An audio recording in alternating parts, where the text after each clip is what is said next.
O Santiago, ele vai fazer essa live aqui comigo e eu vou apresentar ele para vocês, tá? Vocês provavelmente já devem ter visto os anúncios, né, da live, mas eu vou só repetir um pouco o que está lá. Então, ele vai falar sobre Covid-19 na África, né, lições para o estereótipo e a renascença africana, alienação em relação ao continente e constituição de identidade. Então, ele vai falar um pouco sobre a pandemia, o que essa pandemia causou ali, né? Uma tragédia já anunciada, né? Assim como a gente também está vivendo no Brasil uma tragédias atrás de tragédias, né? Então, ele vai costurar um pouco essa ideia juntamente à questão de desconstruir alguns estereótipos, né, sobre a África e a questão dela como território de doenças, como colocado aqui nos tópicos dessa live. O Santiago, na verdade, o nome dele é Carlos Mendes, cognome Santiago, reside aqui no Brasil, em Ribeirão Preto, e é natural de Cabo Verde, formado em Sociologia e mestre em Museologia pela Faculdade de Letras da Universidade do Porto. É doutorando em Estudo Africano pelo ISCTE, Instituto Universitário de Lisboa, Portugal. Então, eu deixo com vocês e deixo a palavra aí para o Santiago. Obrigado pela presença e vamos iniciar essa live aí. Boa noite e sejam bem-vindos, bem-vindas também. Eu fico muito satisfeito e muito grato pelo convite do Caio, né, nesse projeto que ele está começando, que é um projeto que eu auguro muito sucesso. E ainda mais com uma categoria muito que nós que somos africanos somos muito gratos, na verdade, com o nome da categoria que ele escolheu para o seu projeto, Ubuntu. Ubuntu, na verdade, não é outra coisa senão a humanidade, né? A humanidade que está em nós, que existe em nós, e que existe uma esperança de união de todos os elementos da natureza e também tanto da sociedade. Portanto, é viver em comunidade, em sã, em convivência e que acolhe também as desigualdades, as incongruências, mas numa perspectiva de entendimento, né? de amor pelo próximo e respeito. E, na verdade, o contexto da pandemia, né, com seu desdobramento, que tem acontecido um pouco pelo mundo, né, na África e tanto em particular que eu tanto o foco da minha reflexão, que também atravessa um bocadinho com a questão da vivência dos africanos no mundo Atlântico, né, no Atlântico Negro, e como é que este fenômeno da pandemia também acabou por arrastar outros fenômenos, que é questões do racismo, né, tanto com o acontecimento que aconteceu nos Estados Unidos, o assassinato de George Floyd, que acabou por tanto implicar outros influências, né, outros eventos, e particularmente questões de ressignificação do próprio conceito de racismo, a questão da descolonização do espaço público, né? E que agora que a gente tem notado atualmente tanto a derrubada de símbolos, né? A remoção de símbolos, estátuas, e há pouco aconteceu foi na Holanda isso, que acabou por tanto vai entrar tanto tanto um projeto para eliminar alguns festivais cujo tema né, acaba por remeter também ao racismo criativo, né? Essas zoeiras que eles que normalmente eles acometem muito a raça negra, né? Então são vários e ele tanto situações que atravessam toda a questão do racismo, né? Ainda mais nesse contexto muito difícil que é da pandemia, né? A pandemia que realmente um fenômeno que talvez acaba por se traduzir em algo muito transformador. A gente não vai querer, longe de mim, querer mistificar essa pandemia, mas e acabou por trazer situações de injustiça, né? O capitalismo exacerbado, a questão das desigualdades, a questão da situação do negro no espaço atlântico, né? Da diáspora negra, né? E com todos esses mecanismos de bloqueio que infelizmente acontece, né? Acomete muitos negros no espaço atlântico e que impede qualquer processo, qualquer projeto de emancipatório, né? Processo que muitos negros, né, que conseguiram através de muitas lutas, né, desde a abolição da escravatura, que atravessa tanto nos Estados Unidos com a luta civis, né, e vários contextos, várias sociedades conservadoras, né, acabam por ter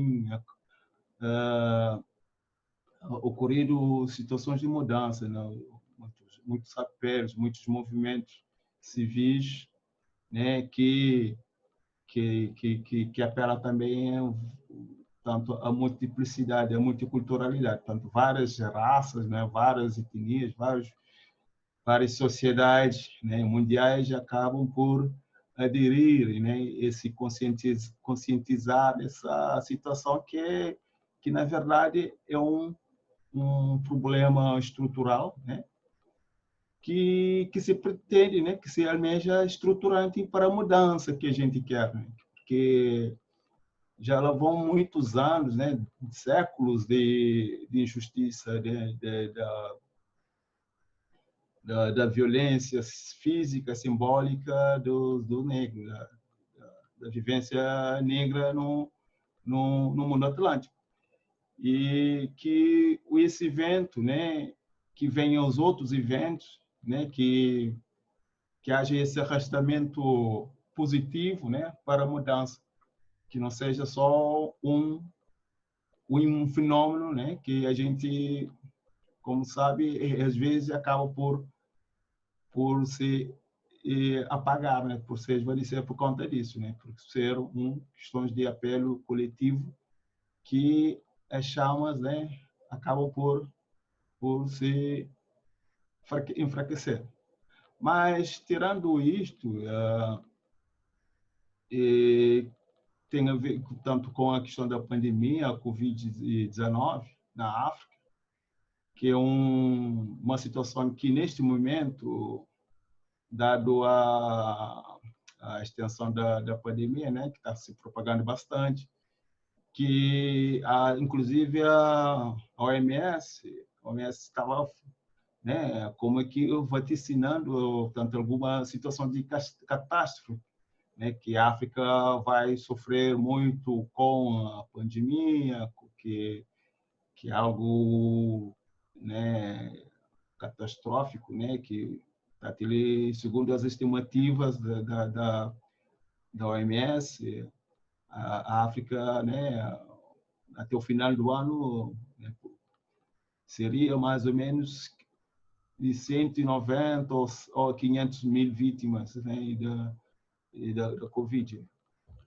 Mas neste momento, né, que a pandemia que está atravessando várias sociedades, tanto evoluídas e menos evoluídas, nos Estados Unidos, começou tanto na China, depois veio para a Europa depois para os Estados Unidos, enfim, e começa por atravessar vários continentes, várias sociedades, vários territórios, vários países, nações por fora, que nos diz muita coisa, né? Que vai nos tanto que remete inclusive para questões históricas, né?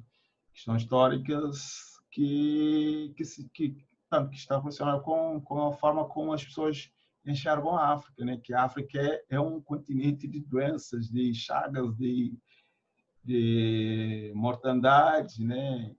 A gente tem tanto memórias frescas da ébola, né? Da malária, né? Que no ano 2019 a malária matou na África 450 mil africanos. Uma doença muito comum, uma doença e tanto que tornou-se tanto uma doença endêmica lá, né, que acaba por tanto dizimar muita gente, né, matar muita gente, infelizmente. Mas a pandemia em si, tanto Covid-19 e acaba por criar muitas desinformações, muitas narrativas que rebaixam a África, né? Eu sou como africano e africanista, né? Que eu gosto muito sinto orgulho de defender isso, né? Que a África não é o que as pessoas falam, né? Essas narrativas, tanto essas pejorativas, né? Que rebaixam a situação da África, né? Como um país, um território de doenças. E foi criado muitas situações que entristecem qualquer africano, né? E, tanto na China, começou na China, depois veio para a Europa e fora. Então as pessoas começaram a falar que os países africanos não tinham capacidade, né, por conta de uma sua situação estrutural, né, que é historicamente construída, né, que foi um processo de ruptura da capacidade endógena africana de tomar o seu destino, né, de construir o seu destino e ser um povo, né, com suas várias especificidades e capaz de resolver o seu próprio destino. Então, essa fragilidade da África, que acaba por naturalizar muito a forma como as pessoas enxergam a África, né? Que, inclusive, há um estudo, né, que foi, na verdade, na China, né? Que, inclusive, acabou por despertar muitos sentimentos de que os negros não são resistentes à pandemia. Falam que os negros não morrem por conta disso, né? por conta da estrutura, né, natural. Então eles acabam por naturalizar isso. Então muitos africanos acharam que realmente os negros eram seres especiais, que na verdade não, pelo que a gente acaba por, né, com esses conhecimentos, essas informações que nos Estados Unidos moram mais mais negros, né, mais afrodescendentes, e mostra muito isto, né, a situação de que a fragilidade socioeconômica dos negros, né, que são julgados logo na linha da frente do contexto de risco da pandemia. Então muitos acabam por morrer, né, porque se encontram em situações de desassistida desses cuidados, né? Não tem acesso tanto a Serviço Nacional de Saúde, muitos vivem em situações precárias, né? E não tem como fazer face, portanto, a um plano de saúde que garanta a sua segurança física, né? Tanto dos africanos. Então, essa naturalização Então acaba por isso, por trazer um bocadinho esse olhar muito exagerado, né, da estrutura física, né, do negro, né, esse essencialismo do negro, né, que é pedra dura para qualquer obra, né, que a gente se desconstrói, né, que acaba por desconstruir, né, por conta dessa mortandade que tem acontecido nos Estados Unidos e, infelizmente, muitos africanos e tantos estão morrendo, né, os descendentes. E é um outro caso que dentro dessa narrativa da África, né, aconteceu na França, tanto numa live, né, numa apresentação, aliás, num veículo, na TV, um negro sugeriu que seria a África o primeiro território, né? Existe sempre esse imaginário de que a África seria uma espécie de cobaia, né? Que seriam os africanos a receberem essa primeira vacina experimental, né? Até agora a gente não tem vacina, mas pronto. Então, esse senhor, né, esse médico, inclusive foi corroborado por outro médico do painel que disse que estava de acordo, que a África seria muito interessante experimentar lá para ver como é que se procede todo um planejamento de futuro resgate humanitário. Então, esse posicionamento acabou por acerar muitos ânimos. Né? Inclusive, eu lembro que um jogador, o Drogba, o Samuel Eto'o, o Zuma, então são vários jogadores, né, figuras públicas africanas que acabaram por se posicionar e dizendo não, que a África não precisa de apoio, né, precisa de ajuda, mas aquilo que... Então, eu vi tanto um enredo de situações que acabam por trazer um bocadinho esse sentimento, esse olhar externo sobre a África, que não corresponde de jeito nenhum a essa situação, né? Que a África realmente tem as suas condições estruturais, históricas, né? Historicamente construída, né? Que houve uma ruptura impulsionada pelas forças externas, né? Que esse bloqueio continua até agora, né? Que a África é um país, é um continente que formado por 54 países, né? E com uma riqueza geográfica, cultural, étnica e tanto fantástico, extraordinário, né? Que tem acolhido muito, né? E tem sido muito presente e muito ciente desse desafio humanitário, esse desafio de sanitário e humanitário, né? E, inclusive, o secretário-geral das Nações Unidas, o português Guterres, Antônio Guterres, falou que os africanos portaram-se muito bem, têm se portado muito bem por conta disso. Os governos têm se enfrentado, né, sabido enfrentar essa situação da pandemia, né? Que essa situação seria algo um comportamento de colaboração, né? Que os africanos, os governantes africanos, que é muito louvável, né? Muito de louvar essa situação. E outro ponto que a Santiago, África... posso só te interromper? Sim. A Marina, ela perguntou aqui, não sei se te ajuda a pergunta agora ou se você responde depois. Como que o governo de Cabo Verde está se posicionando nesse momento? Ou se você quiser responder ao longo da sua fala ou se você... Eu vou, porque são vários exemplos, né, desse enfrentamento da pandemia.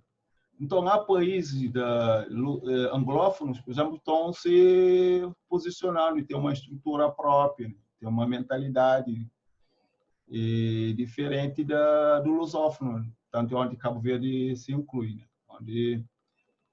há uma questão que é muito séria, que é a questão da saúde pública, questão do turismo, né, que a gente depende muito do turismo para se desenvolver, né? A Cabo Verde, nesse momento, começou pelo estádio de calamidade, depois entrou para o estádio da estado de emergência, né? E acabou por bloquear tudo, né? Parou, o país parou. Tudo é como tudo respeitando também as recomendações da OMS, né? Que há toda uma aceitação, né? Da gravidade da situação e o Cabo Verde foi um país que desde a primeira hora fez tudo o que foi recomendado.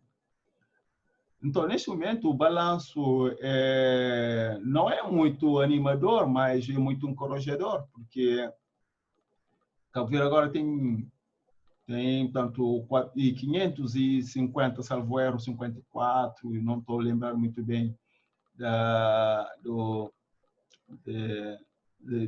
tanto de infectados, mas com casos ativos já, acho que são 200 casos ativos em Cabo Verde. E só 5 óbitos. E esses 5 óbitos são pessoas já com comorbidade, né? Pessoas já adultas, né? Que já tinham algum histórico de doença, então não acabaram por não resistir. Então, e nesse momento estão em vigilância. Estão em vigilância tanto os infectados, né? As pessoas que estão com situação da doença ativa e estão recebendo todos os cuidados. Agora, tanto já ficamos, portanto, em Cabo Verde, o estádio da calamidade e emergência, acho que foram 2 meses disto, não, o país parou. E Santiago, nesse momento, é a ilha mais afetada, né? Tem mais casos de Covid-19. E as outras ilhas, começou logo na ilha de Boa Vista, depois foi para Santiago, né? E Boa Vista praticamente quase zerou o caso, né, da pandemia. E Ilha do Sal também, a situação também está controlada, né? Que tanto os últimos casos já estão a cuidados da Delegacia de Saúde de São Vicente. E tem sido um esforço muito grande para resolver essa questão. Tudo numa perspectiva de aceitação, né?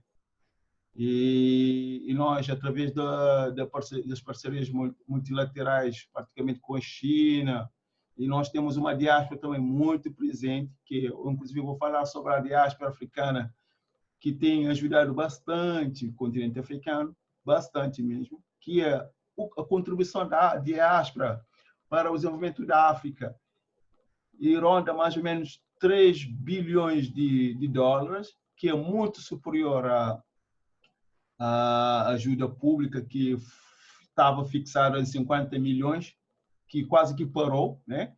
Que era uma ajuda que era como um processo de reparador, né? Dessa injustiça histórica, então, que os contribuintes de vários países europeus então enviavam para a África, né? Que enviam, mas só que essa ajuda acabou por parar, né? Por se fixar nessa patamar de 50 milhões. Ou mais ou menos isso. Tanto a nossa ajuda para o desenvolvimento a contribuição da diáspora é muito superior à ajuda que os Estados ocidentais oferecem aos países africanos, que é claro que é sempre bem-vindo, né? Mas que não fazem mais do que isso, né? Porque o que fizeram, né, no passado, então, nem que vale o que essas contribuições que que muitos deles falam com boca cheia que estão a ajudar os africanos por conta disso, né? Acho que não é bem assim, porque o que foi saqueado, o que foi destruído, né, os sofrimentos humanos de longe superam essa situação aqui, que infelizmente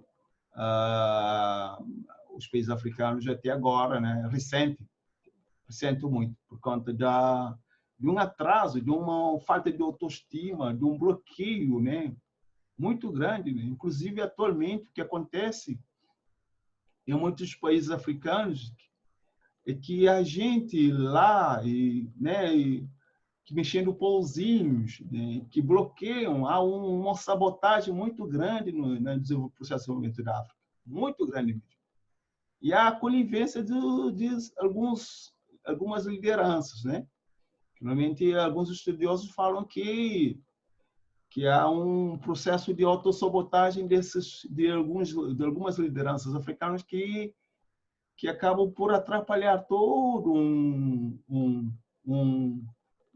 tanto um planejamento que pensa numa perspectiva de renascença africana, que infelizmente muitos africanos né, que constitui também, né, que eu concordo muitas vezes que muitos estudiosos falam que são países fracassados africanos, né, e estados fracassados africanos, que eu acho que tem algum sentido, sim, tem algum sentido, que é um autossabotagem, um autobloqueio, mas que isso não acontece em Cabo Verde, porque a gente tem dificuldades, temos situações estruturais muito desafiadoras para resolver, e temos uma liderança também que não é muito bloqueador, né? Que pensa um bocadinho a questão do próprio sentimento do povo, né? Esse compromisso histórico, né, que o Amílcar Cabral delegou, que é pensar em como transformar um país historicamente inviável, um país agora em desenvolvimento médio. Mas a situação cabo-verdiana está tanto da pandemia não é boa, né? Não é boa, mas espero que a gente consiga zerar como tem acontecido tanto na Nova Zelândia, né? O Santiago, Sim. tinha uma pergunta aqui no Instagram perguntando do modelo prevalente lá em Cabo Verde em relação à saúde pública ou saúde privada. Como que é? A gente tem então temos a parte pública, né? Que na verdade Cabo Verde os serviços são majoritariamente públicos, né? Mas que por conta da própria situação fragilidade econômica, né? E há umas contribuições, algumas taxas, assim, mas alguns medicamentos são comparticipados, né? E há uma presença muito do Instituto Nacional de Previdência Social, né? Um instituto previdenciário que acaba por abarcar, né? Por custear alguns medicamentos, né? Tanto viagens ao exterior, caso de algumas fragilidades, né? Que não se consegue resolver no país, então muitas vezes são trasladados para Portugal ou Senegal ou outros países para serem tratados. E nós temos serviço também privado, né, que também está num processo de crescimento, mas e nós temos o serviço público muito, não diria muito evoluído, mas nós temos fragilidade muito grande mas existe essa preocupação com a sociedade, né? Com o social, que muitas vezes são tanto acolhidas pelo Estado. O Estado que acorde muito esforço monetário, às vezes, para resolver esse problema. E é isso, mas eu queria trocar e voltar para questões africanas, né? Que agora que todo mundo tem olhares e muito voltado para isso, né? Que a África vai ser isso, mas aquilo, né? Que a perspectiva também não é muito boa, né? E não estou aqui para defender a África, né? Longe disso, né? Que não é, porque é um continente que infelizmente tem 50 e tal anos de independência, né? Ou os países africanos que tomaram a sua independência é muito recente, desde a década de 60, que muitos tomaram a sua independência, depois se estendeu até a década de 90, de 70, que infelizmente muitos ficaram atravessados pelos conflitos civis, guerras civis lá, né? Étnicas, e também muito contribuído por questões ideológicas, por questões de influência, de interferências dos outros países. Então, é uma situação que a gente não pode falar que tanto exigir muito, né? Exigir muito que a África deveria se trilhar por um processo mais desenvolvido. Há países africanos que estão muito bem e a África tem um potencial muito grande, né? Tem um potencial de recursos, tem um potencial humano muito animador, muito encorajador. E nós estamos num processo de transição demográfica que agora que está em alta é a África e a Índia, né? Que tem maior proporções dos jovens, né?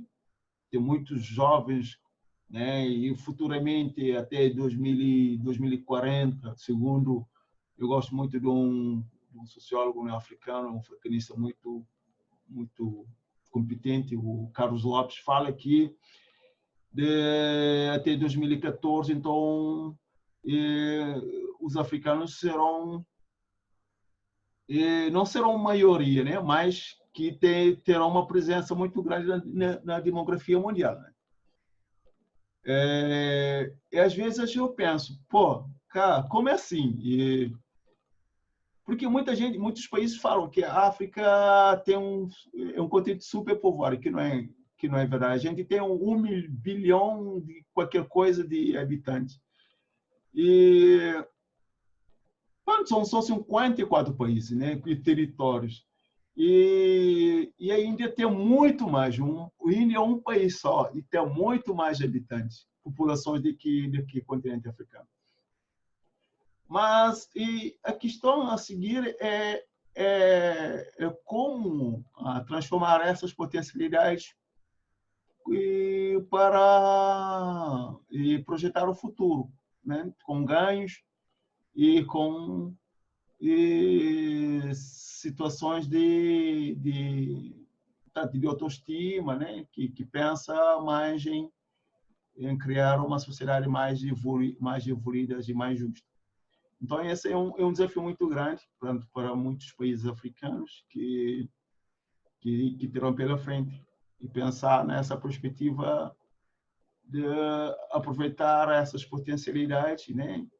E tentar também criar a nossa rota do Wakanda, não a rota da seda como a China tem feito, com muita competência, mas também nós precisamos criar a nossa rota do Wakanda, que é a rota do futuro a partir de utilizar novas tecnologias, novos valores, né, de criatividade africana para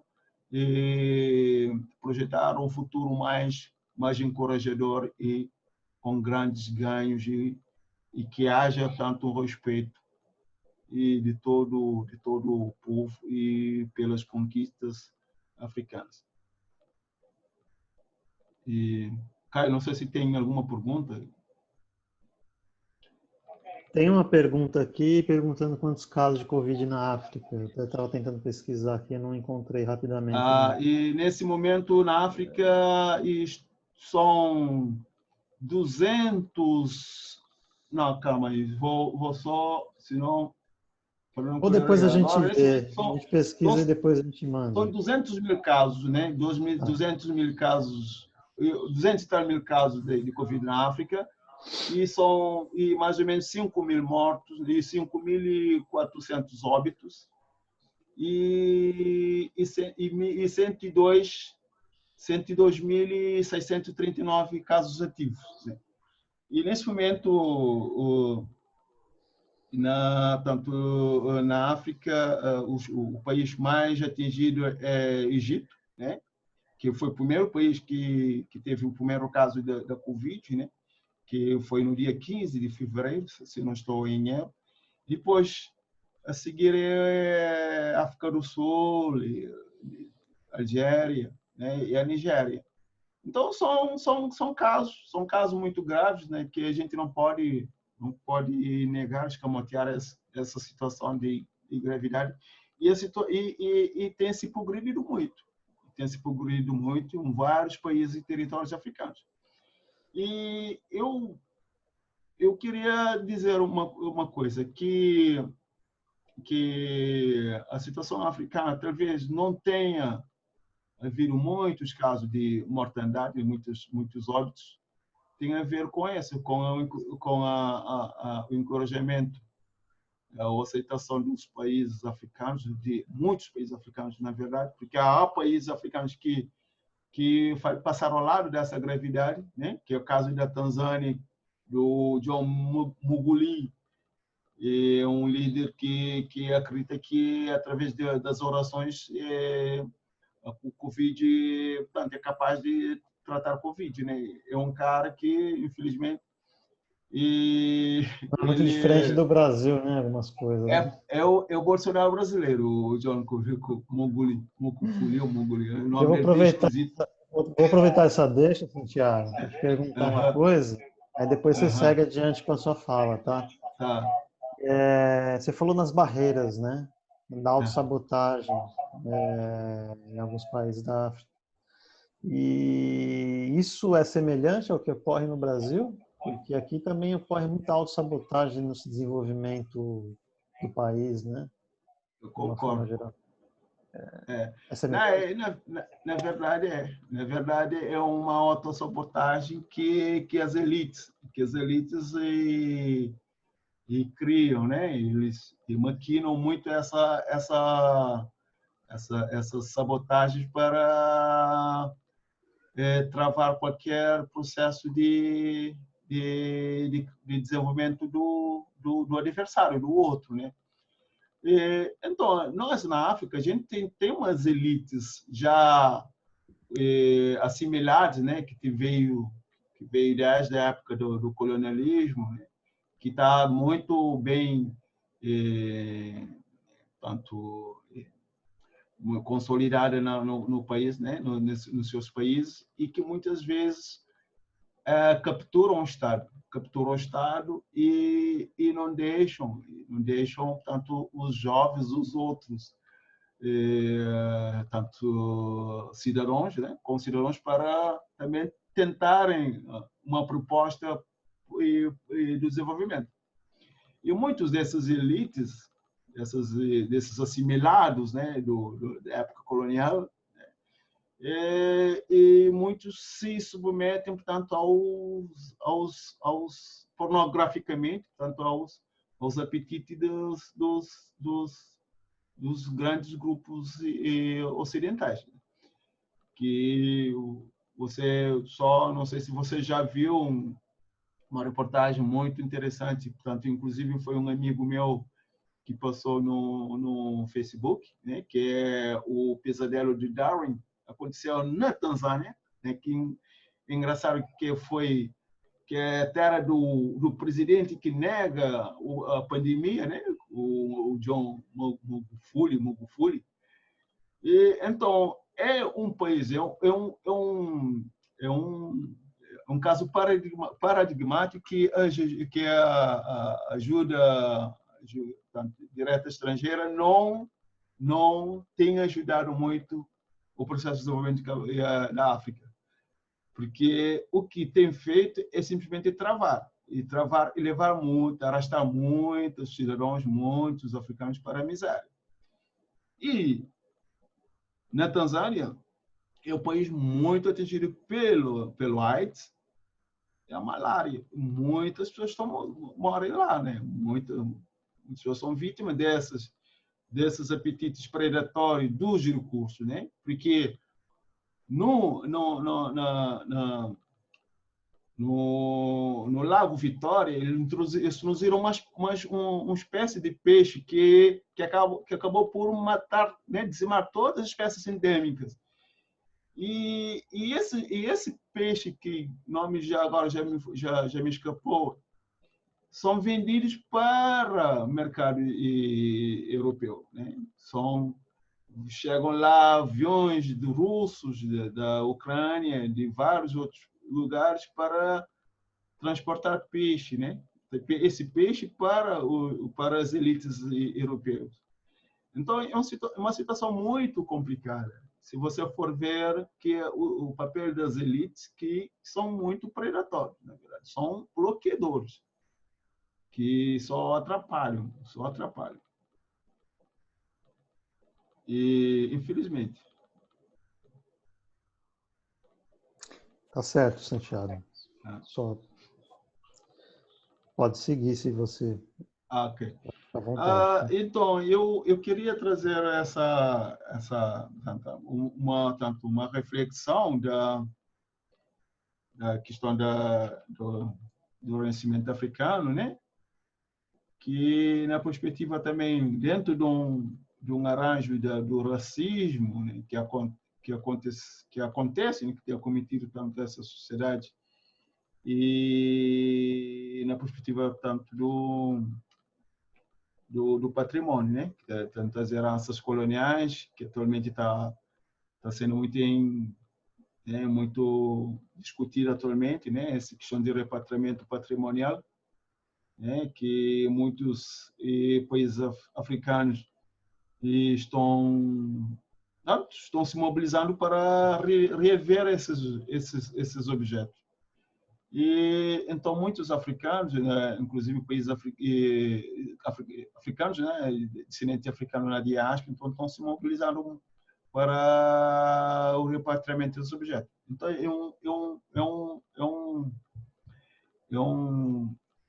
uma esperança, né, uma esperança reparadora, né, que é necessário também fazer com que as gerações dos africanos que foram privados dos seus objetos, do seu patrimônio, poderem usufruir, né, através desse retorno, através do retorno, né, que tem sido tanto influenciado através de um debate muito profícuo e inclusive de sociedades europeias muito sensibilizadas para retorno, né, rever esses objetos, né, que acho que é uma questão que também vai ser muito tanto encorajado por conta desse movimento do racismo que está acontecendo na Europa, né, e nos Estados Unidos, né, com as derrubadas das estátuas, né, com questões da descolonização de espaços públicos, né, questões do racismo, né, tentar mudar algumas situações que acometem a diáspora negra, né. Então é uma perspectiva interessante, e que eu acho que vai dar certo. Inclusive a Bélgica, que é grande possuidora, né, desses patrimônios, que inclusive já começou com a derrubada da estátua do Leopoldo II, né, que já foi tirado tanto do centro, né, da cidade da Bélgica, né, e Bruxelas. Então vai ser uma perspectiva muito interessante ver isso.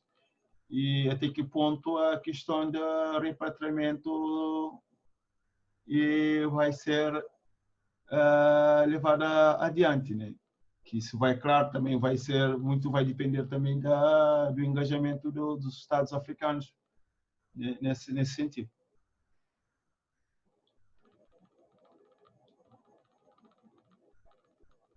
Tem alguma pergunta aí, Caio? Se alguém tiver uma pergunta, Aham. fiquem à vontade. Quem tiver Ah. pelo Zoom, pode falar pelo vídeo aqui ou também pelo chat. E no Instagram também, fiquem à vontade para perguntar aí pelo chat.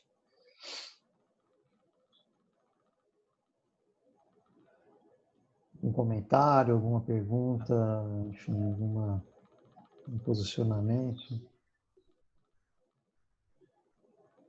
Se não, você segue adiante, Santiago, até a hora que você achar que... Tá bem. E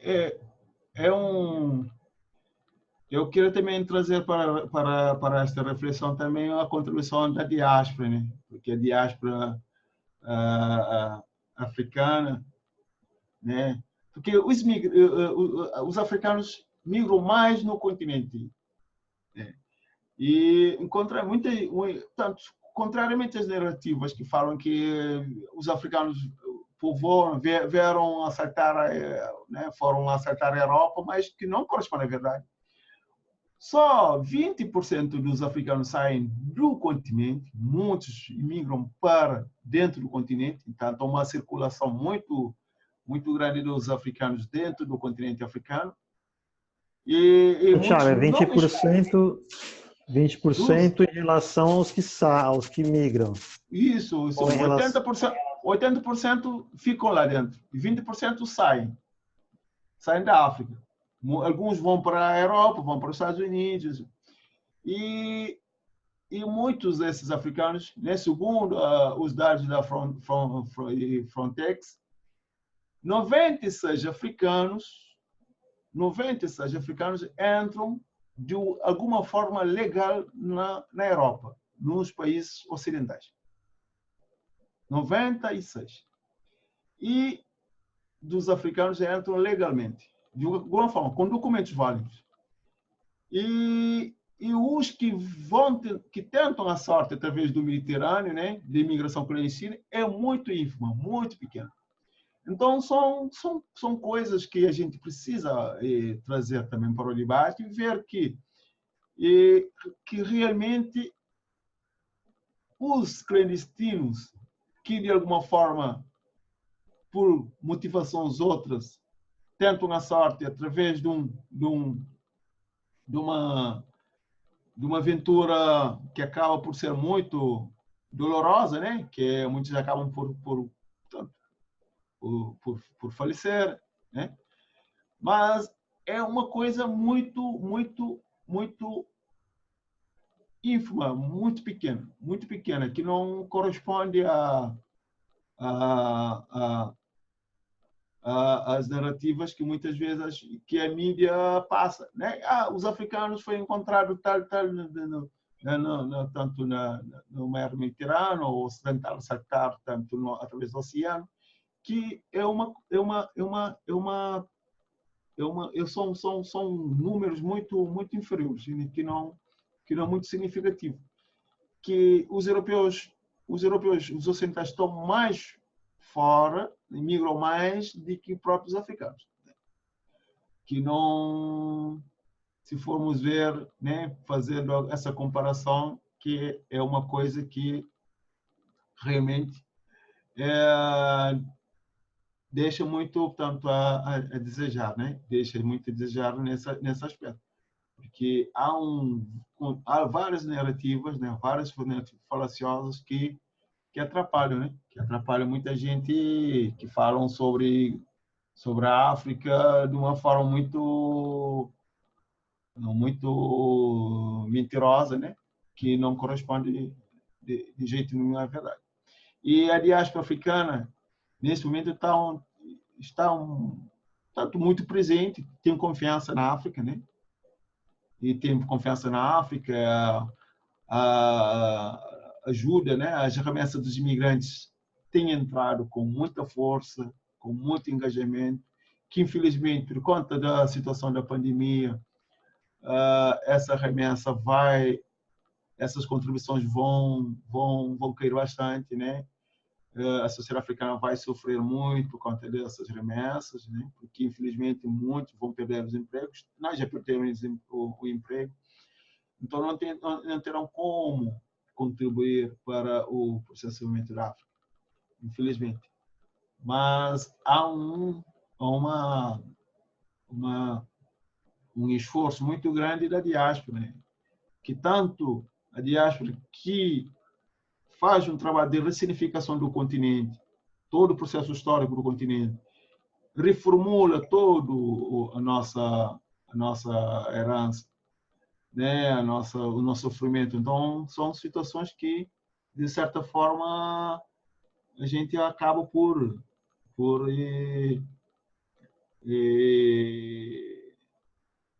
né? A gente tem que se orgulhar por conta dessa contribuição africana, contribuição da diáspora e não só. Cai alguma pergunta? Considerações? Por enquanto não, Santiago. Então, o desafio para o futuro da África que vou tratar o último ponto, é muito na base do que a África tem de melhor, né? Que são os africanos, são os recursos que tem a seu dispor, né? Que tem uma população muito jovem, né? Com uma população mais jovem do mundo, né? Dos continentes, né? Que mais que o Brasil já entrou numa fase de estagnação, né? A transição demográfica já não vai, né? Já declinou, já caiu bastante. Que a África tem essa potencialidade, né? É uma questão também que é importante, que é preciso também pensar, são contribuições tanto do entendimento que as nações credores, né?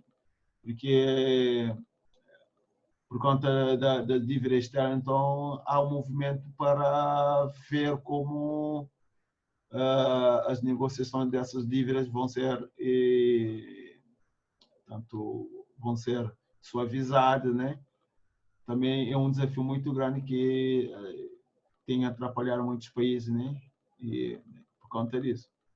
E outro ponto é a questão da democracia africana. Eles falam muito sobre que a África é um continente que muitos países africanos não gostam de aceitar a democracia. Isso é relativamente verdade. Portanto, há países africanos que têm uma alternância no poder e que convivem pacificamente com essa alternância, mas já há especificidades muito importante dentro da África, né, dentro dos países africanos, por conta dessa diversidade étnica, né, e questão de fronteira, questão de território. E é preciso também pensar como africanizar a democracia, que é uma proposta que é muito interessante e que alguns teóricos e africanistas estão a tentar trazer para o debate, porque há especificidades que é preciso também colocar, né? Colocar nessa patamar, né? Africanizar a democracia e torná-la mais maleável, sem atritos, sem conflitos, sem questão de instabilidade. Porque nós realmente temos várias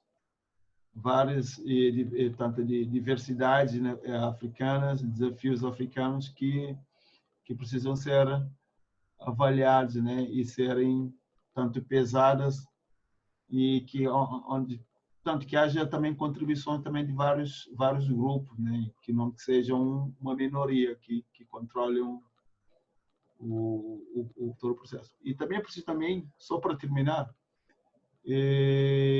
incluir todo o contingente africano, todas as etnias, e tentar registrar também há muitos africanos que não são registrados, que estão fora do circuito do registro, que também pode ser uma das razões também da situação da questão da contagem dos óbitos da África. Então é muito grande. Então é questão também de tentar resolver essa situação de registrar os africanos e tentar enquadrá-los num processo de modernização. Tá. Ok.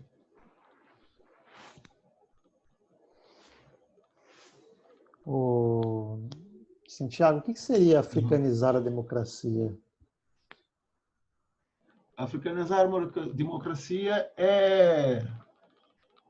tem uma proposta já que não é recente, né? Porque há questão de voto e, na verdade, há situações, por exemplo, que dentro de um grupo étnico o voto individual quase não conta, né? Porque as pessoas votam pela sua etnia. Então é uma coisa muito grave, porque há captura de votos dentro desses chefes, dentro dos grupos chefais que acabam por capturar votos e faz com que o sistema não funcione, né? E também há a situação também da subrepresentação dos países, tanto dos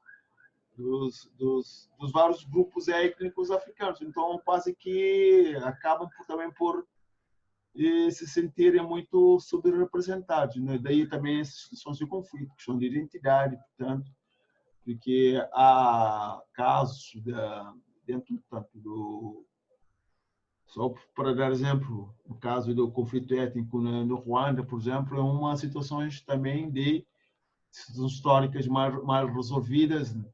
que levou também a essa situação de conflito.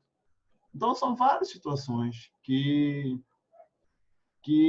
os teóricos têm pensado sobre essa perspectiva de africanizar a democracia, né? Não torná-lo como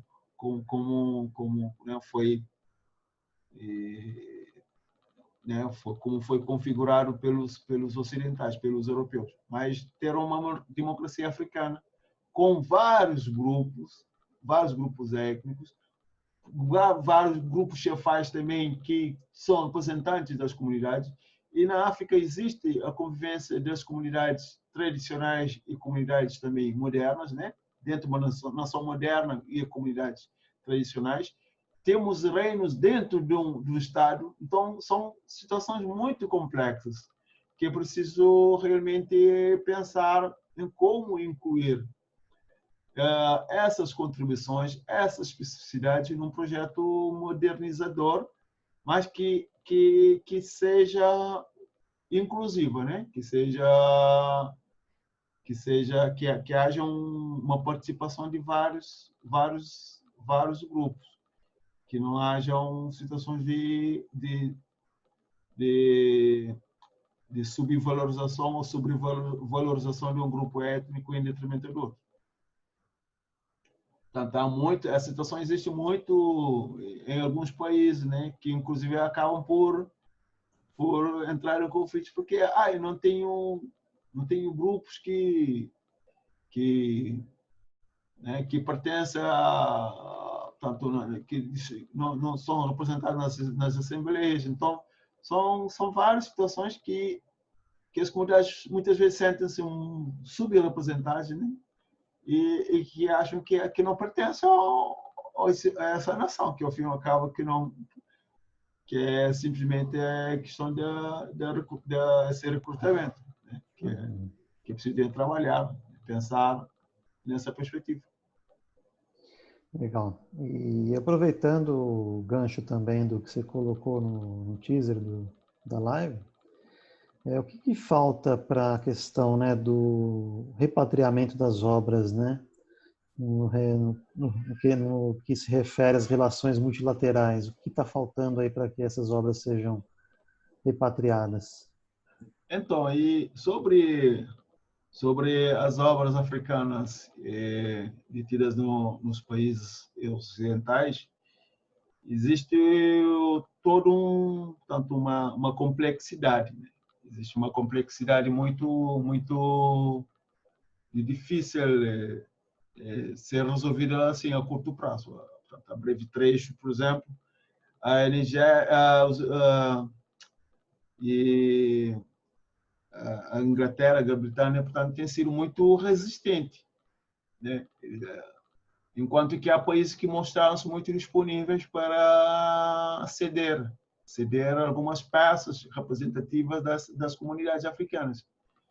Então, esse repatriamento, na verdade, entra num contexto de problematização, de descolonização, né? Porque como a gente fala muito que a África não foi totalmente, não se libertou de todo do jugo colonial, que é verdade, que esse jugo continua, né? E num dos últimos redutos do colonialismo, que são os museus e arquivos. Os arquivos históricos são tanto acervos dessas narrativas do poder, que muitos os países africanos, né, que eu falo tanto da África lusófona, anglófona e francófona, por exemplo, tem tanto patrimônios, valores, né, em dimensões tanto que não se sabe, não se consegue medir o volume de peças que se encontram fora da África. Que, infelizmente, a África perdeu todo esse patrimônio e que nunca mais conseguiu se recuperar, né? Porque foi um etnocídio muito grande, né? Que não foi, né? Que inclusive foi destruído, ou muitas peças foram destruídas. Então, só no museu belga, né? Agora já é o museu da África Central, né? E são milhões de peças lá que se encontram privados dos africanos. Os africanos não têm acesso a esses objetos. E que, inclusive, a Bélgica está muito receptivo também para pensar sobre essa questão de repatriamento desses objetos, que tanta falta faz às gerações africanas, né? Faz muita falta, porque a África tem museus, né? Tem museus e tem tanto uma diversidade de grupos étnicos também precisa ser enquadrada no discurso nacional.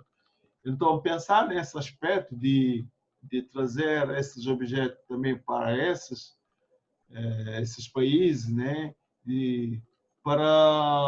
Como forma de construir um discurso nacional, trazê-los para a nação, né? É um desafio muito grande que talvez muitos estados africanos precisam também pensar, né? E de que forma esses repartimentos poderia ser um dos elementos, né, que possa trazer tanto para um perspectiva de renascimento africano. Criar outra imagem, criar a sua autoestima, pensar também no turismo africano com esses objetos, pensar numa indústria africana também através desses objetos. Então são vários elementos, né, que também precisa pensar, né? que infelizmente os africanos são privados dos ganhos que esses objetos têm oferecido também aos países que possuem esse objeto. São muitos, né? São muitos, ganham muito dinheiro com catálogos, com vendas de ingressos, né? E são várias contribuições financeiras que os países africanos jamais vão conseguir por conta disso, né? Por conta dessa privação. Uhum. Então, na minha opinião, falta isso. Falta engajamento das lideranças africanas, que também precisam ser engajadas também com a diáspora negra, tanto nos países caraíbas, por exemplo. A diáspora de Caraíbas tem grande influência nesse aspecto, tem se movimentado bastante, e refletindo também sobre as questões dessa descolonização, do repartimento africano. Inclusive, estão pedindo a reparação monetária do colonialismo, né? Então, são várias coisas que se pode pensar, mas eu nunca ouvi países africanos a reclamar de reparação monetária, né? Que infelizmente daria muito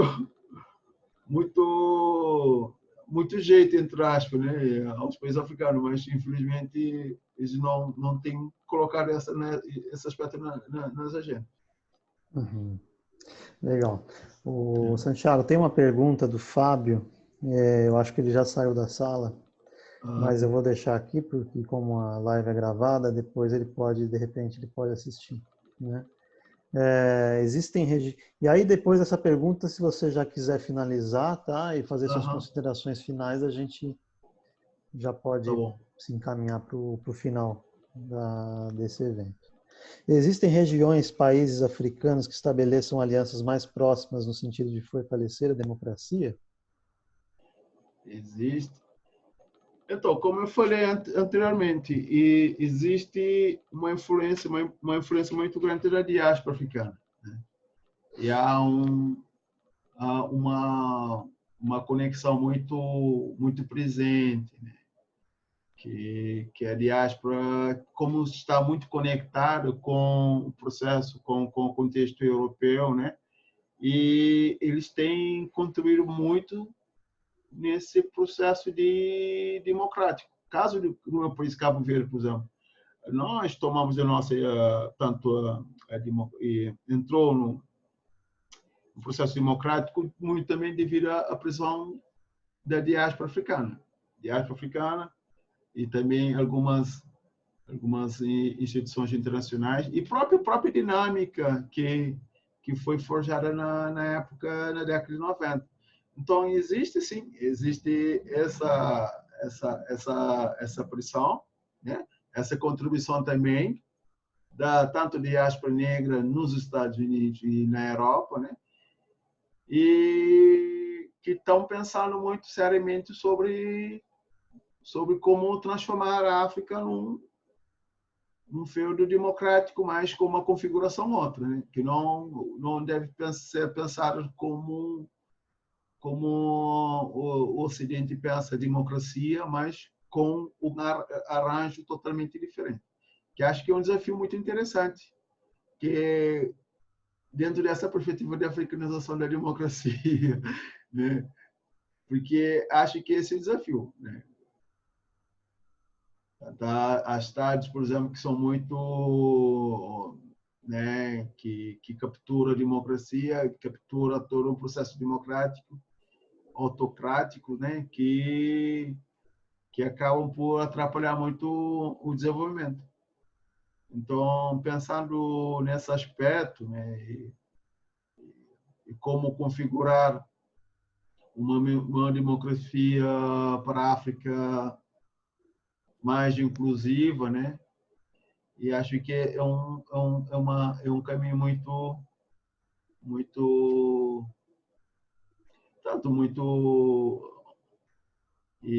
interessante para o processo transformador dos países africanos. Então, só para terminar, então, aí já agora agradeço pela oportunidade, né, de trazer um bocadinho dessas reflexões tanto da África, né, a diáspora africana, a cultura africana e a pandemia, né, no contexto pandêmico, Covid-19, que é uma situação que exige muita reflexão, né, que também acho que os países também ocidentais, os europeus também poderiam, na China, né, os outros países, poderiam ajudar, poderia ajudar a enfrentar essa situação da pandemia, com a questão de dívidas, perdão de dívidas, né, porque muitos países não têm como suportar essas dívidas, né, e tem uma economia já muito travada estruturalmente, e não tem como fazer circular os produtos, né? As indústrias extrativas estão praticamente paradas, né? Que tem tanto uma desvalorização muito grande, né? Um bloqueio muito grande. Então são questões que, de certa forma, é preciso ser também pensada, né? Para os países que têm mais condições e tentar ajudar a desbloquear, né, essa situação. Então, eu agradeço muito pela oportunidade e que haja uma nova Wakanda, uma rota da Wakanda da África para todo mundo, que transforme esse mundo atlântico e todo o Pacífico num território de encontro, de entendimento de vários povos, né, sem racismo, sem bloqueios, que na base do respeito, e que a humanidade seja uma, né, né, que una todo tanto a especificidade, né, que respeita tanto essas singularidades de cada qual, e pensar numa perspectiva mais grandiosa, uma perspectiva mais humana. Sim, sim. Ubuntu. Ubuntu. Só mais Ubuntu no mundo. E agradeço demais a sua participação, né? Fico feliz de poder promover esse encontro aí, mesmo que seja virtual, né? Já é um primeiro passo para a gente começar a conectar as questões importantes aí, né? Da nossa sociedade como um todo. Então, tomara que venham novos encontros mais para frente, né? Sim, sim. Essa live vai ficar gravada, eu vou colocar no YouTube e, enfim, muito obrigado aí pela participação. Eu agradeço, Caio. E todos que tiveram aí acompanhando Tá bom, okay. esse tempo aí com a gente. E é isso aí. Obrigadão. Muito obrigado. Continuação aí, Caio. Até semana que vem. Semana que vem tem mais uma live na segunda-feira, que vai ser com o Alexandre.